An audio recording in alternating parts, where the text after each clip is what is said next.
Nietzsche's The Dawn of Day, Aphorism 33. The contempt of causes, consequences, and reality.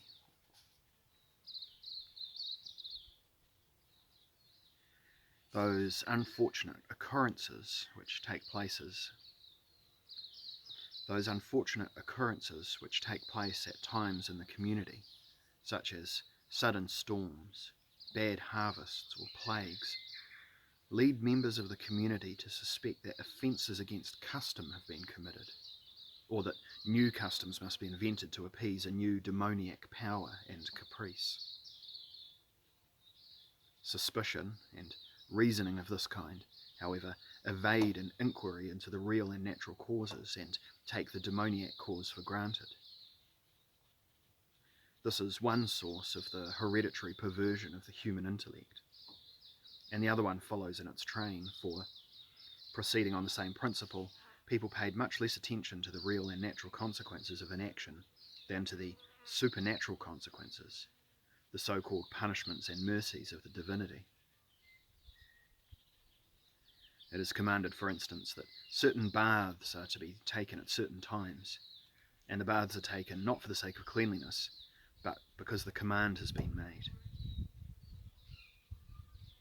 We are not taught to avoid the real consequences of dirt, but merely the supposed displeasure of the gods because a bath has been omitted.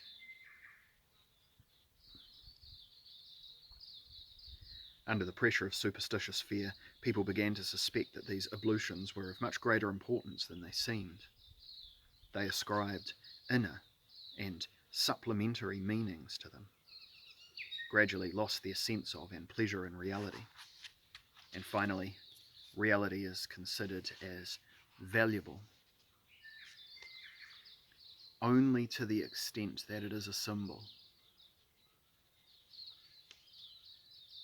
And finally, reality is considered as valuable only to the extent that it is a symbol. Hence, a man who is under the influence of the morality of custom comes to despise causes, first of all, secondly, consequences, and thirdly, reality, and weaves all his higher feelings, reverence, sublimity, pride, gratitude, love, into an imaginary world, the so-called higher world. And even today we can see the consequences of this. Wherever and in whatever fashion man's feelings are raised, that imaginary world is in evidence. It is sad to have to say it, but for the time being, all higher sentiments must be looked upon with suspicion by the man of science. To so great an extent are they intermingled with illusion and extravagance. Not that they need necessarily be suspected per se and forever, but there is no doubt that of all the gradual purifications which await humanity, the purification of the higher feelings will be one of the slowest.